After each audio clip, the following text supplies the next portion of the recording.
Kalindi express साजिश से जुड़ी हुई बड़ी खबर आपको दे दे। साजिश का पर्दाफाश करने के लिए जांच तेज कर दी गई है। पुराने रेल हादसों की जांच फिर से शुरू हो गई है। जीआरपी के साथ ही सुरक्षा एजेंसियों ने जांच शुरू कर दी है। मिलिट्री इंटेलिजेंस से भी मदद ली जा सकती है। एनआईए को आतंकी मॉड्यूल के सदस्यों की तलाश है। एनआईए को यूपी, बिहार और राजस्थान में सदस्यों की तलाश है। एनआईए पुराने नेटवर्क को खंगाल रही है। पश्चिमी यूपी के कुछ जिलों में खंगाल रही है नेटवर्क। वहीं घटनास्थल के आसपास के इलाकों में जांच तेज हो गई है। शक के दायरे में आने वाले लोगों पर निगाह रखी जा रही है। साजिशकर्ताओं की कुंडली भी खंगालने में जुटी हुई है।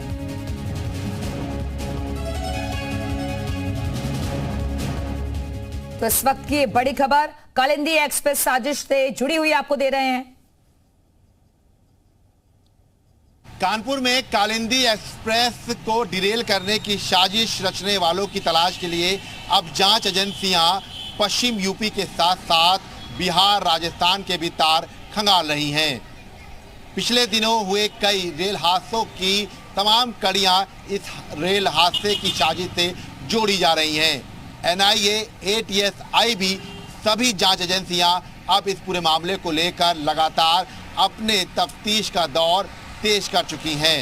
इसके साथ ही इस पूरे मामले को लेकर मिलिट्री इंटेलिजेंस से भी मदद लेने की तैयारी की जा रही है, ताकि इस पूरे रेल हादसे की साजिश रचने की कोशिश करने वालों को पकड़ा जा सके।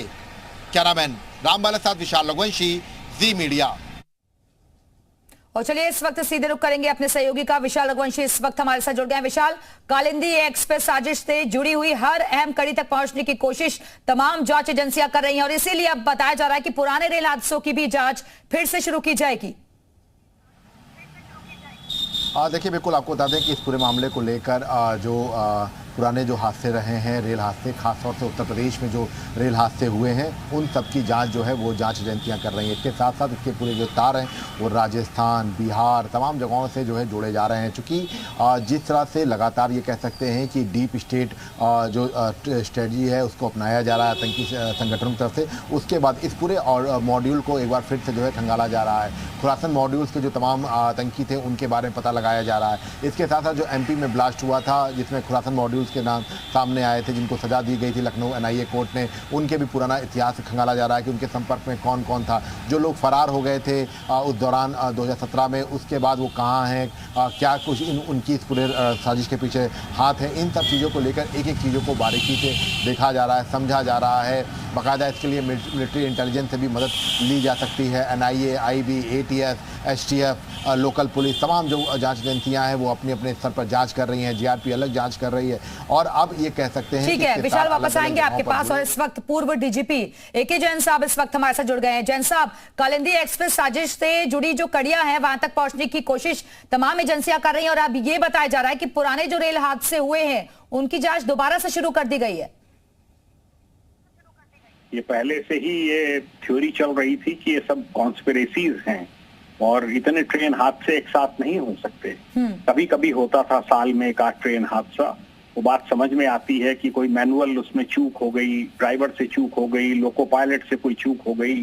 पर जिस तरीके से हादसे हो रहे हैं, कराए जा रहे हैं, ट्रेन डिरेल हो रही हैं, सभी हादसों की जांच होनी चाहिए और इसमें बड़े कोऑर्डिनेटेड एफर्ट संबंधित एटीएस, जिला पुलिस, एनआईए, आईबी, रॉ, इन सबको मिलकर करना चाहिए और जो भी इसके पीछे षड्यंत्रकारी ताकतें हैं वो सब एक्सपोज होनी चाहिए।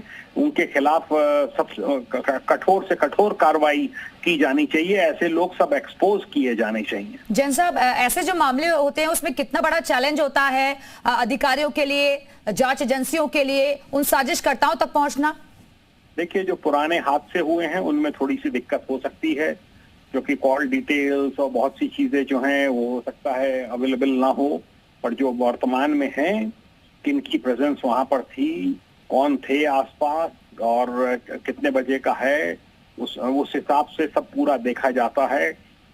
हमारा अपना पूरा मुखबिर का एक नेटवर्क होता है, जेलों से इंटेलिजेंस कलेक्शन होता है, क्रिमिनल से पूछताछ होती है, आसपास के रहने वालों से, सब चीजें निकल के धीरे धीरे आ जाती हैं। समय लगता है, पर अगर सही विवेचना होगी, थोड़ा समय लगेगा पर अवश्य वर्कआउट होगा। और एक बार वर्कआउट किया जाना और उनके खिलाफ यूएपीए और एनएसए वगैरह के मुकदमे दर्ज करना नितांत आवश्यक है। जी जैन साहब, क्योंकि इस मामले में भी खुरासान मॉड्यूल की बात सामने आई थी, तो इसको आप किस तरीके से देख रहे हैं, क्योंकि मॉड्यूल के सदस्यों की भी अब तलाश हो गई है?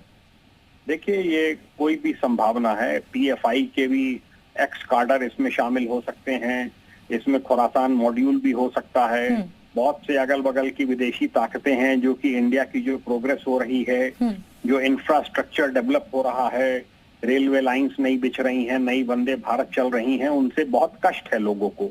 उनको अपनी स्थिति सुधारने की उतनी चिंता नहीं है जितना कि इस बात का कष्ट है कि ये बगल का मुल्क इतनी तेजी से प्रोग्रेस क्यों कर रहा है, इसके फॉरेक्स एक्सचेंज के इतने रिजर्व्स कैसे पहुंच रहे हैं, 700 बिलियन डॉलर पहुंचने वाला है।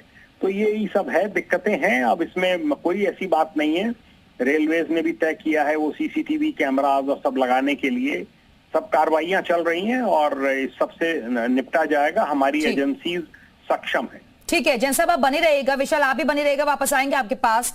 तो साजिशकर्ताओं तक पहुंचने के लिए हर मुमकिन कोशिश लगातार की जा रही है, तमाम एजेंसियां जांच पड़ताल कर रही हैं।